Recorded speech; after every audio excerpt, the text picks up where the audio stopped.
L'invité de Hélène Matin. Il est l'auteur de nombreux ouvrages, dont Un fauteuil au bord du vide, paru chez Fayard en 2006. Et si j'en parle, ça n'est pas un hasard, puisqu'il a reçu le prix de la reine Mathilde en 2007, qui récompense en général un roman qui nous parle de Normandie ou dont l'auteur vit en Normandie. Il est notre invité aujourd'hui. Alexis Salatko, bonjour, bienvenue. Bonjour.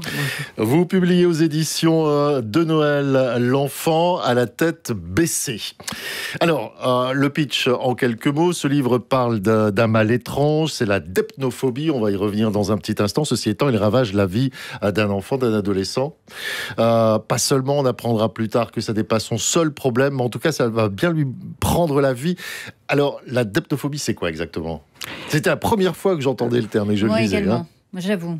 La depnophobie, ça vient du grec ancien depnon qui veut dire dîner et phobie, peur du dîner. Par extension, on va dire que c'est pas la peur de manger en gros, mais c'est la peur des conversations, de ce qu'on peut se dire à table. Généralement, c'est à la base de ce traumatisme, c'est à la base de ce qu'un enfant peut subir à table. Humiliation, violence peut-être entre les gens, que sais-je. Mais pour comprendre ça, il faut des années, parce que c'est quelque chose d'assez mystérieux quand même. Ça peut être une piste.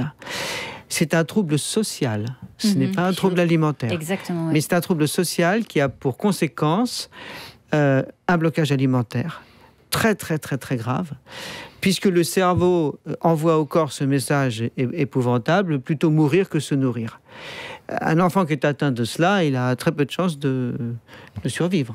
Généralement, quand le blocage est bien, les écrous sont bien serrés, c'est compliqué. Alors, le livre s'ouvre voilà, justement sur cet enfant qui explique il y a les gens du haut, les gens du bas. Moi, je ne connaissais que les trottoirs. Le titre, c'est ça, c'est l'enfant à la tête baissée, parce que l'enfant est tellement faible qu'il ne sait pas. On n'a pas de muscle dans le cou pour tenir la tête droite. Donc, il ne connaît du monde que le sol. Et ça a l'air d'être véritablement très dur pour cet enfant, bien sûr, mais son père, Doc, est donc médecin, et au début, il pense que c'est de l'anorexie. C'est un trouble alimentaire. Oui, absolument. Pas du tout un trouble social. Non. Cet enfant, c'est vous. Ah oui, donc c'est un... Oui, c'est moi. C'est une autobiographie. C'est une autobiographie, c'est très autobiographique. C'est mon livre le plus personnel, le plus intime, le plus douloureux aussi, parce qu'avant de l'écrire, il a fallu... Je ne suis pas d'une nature très exhibitionniste, ça tout le monde l'a compris, et tous ceux qui me connaissent le savent. Je suis plutôt tendance à me cacher derrière d'autres artistes, ce que j'ai fait tout au long de ma vie. Un fauteuil au bord du vide est un peu une exception, parce que j'y parle de Cherbourg, mais je raconte un roman qui n'est pas mon histoire. Ouais. Donc je ne suis pas exhibitionniste, donc c'est pas de gaieté de cœur qu'on va dire je souffre d'un désordre mental ou je souffre, c'est pas amusant à dire.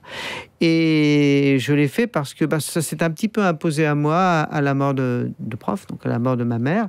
Là, il y a une espèce de quelque chose qui s'est... une sorte de jaillissement qui s'est fait dans ma pensée et qui a conduit à ce livre. Qui est une enquête, ni plus ni moins. Qui est une enquête.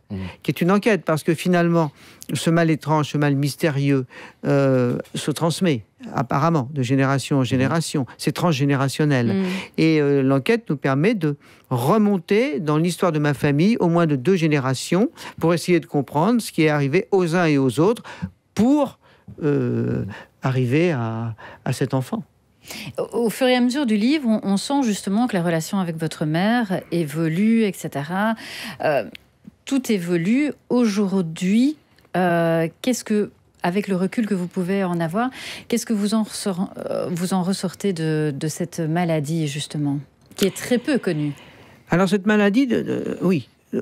D'abord, ça a été quelque chose, c'est une énigme, cette maladie. Et elle arrive dans une famille, une brillante famille, je dirais. Oui. Une famille de gens brillants, de gens qui n'ont pas l'habitude de l'échec, des gens qui ont l'habitude de trouver des solutions aux problèmes. Si je peux me permettre, d'ailleurs, parce qu'on ne l'a pas mentionné, mais votre papa est docteur. Mon papa est cardiologue, enfin, spécialiste des malformations cardiaques des nourrissons. Maman est professeur de philo. Ma maman est élève de Bachelard et de Jankélévitch, et mon frère, génie mathématique. Oui. Donc, ces 3 personnages, enfin, qui sont vraiment des fortes personnalités, n'ont pas l'habitude de buter sur les problèmes. Ils les résolvent.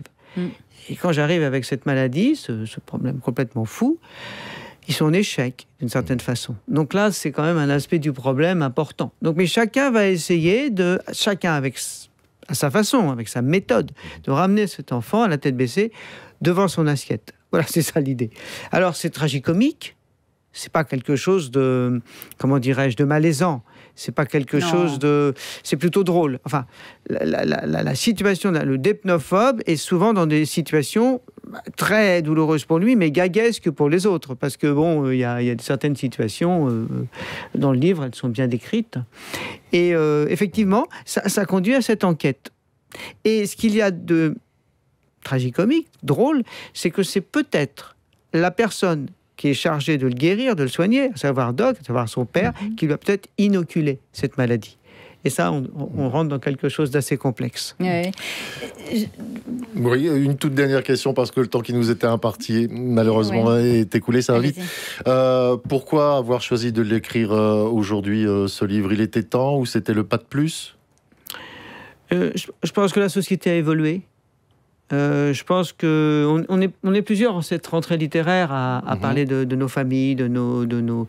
Je pense que la parole s'est libérée comme ça, mais je pense que c'est vraiment le décès de ma mère. De votre mère, pardon. Oui, parce qu'elle me mettait la pression d'une certaine façon.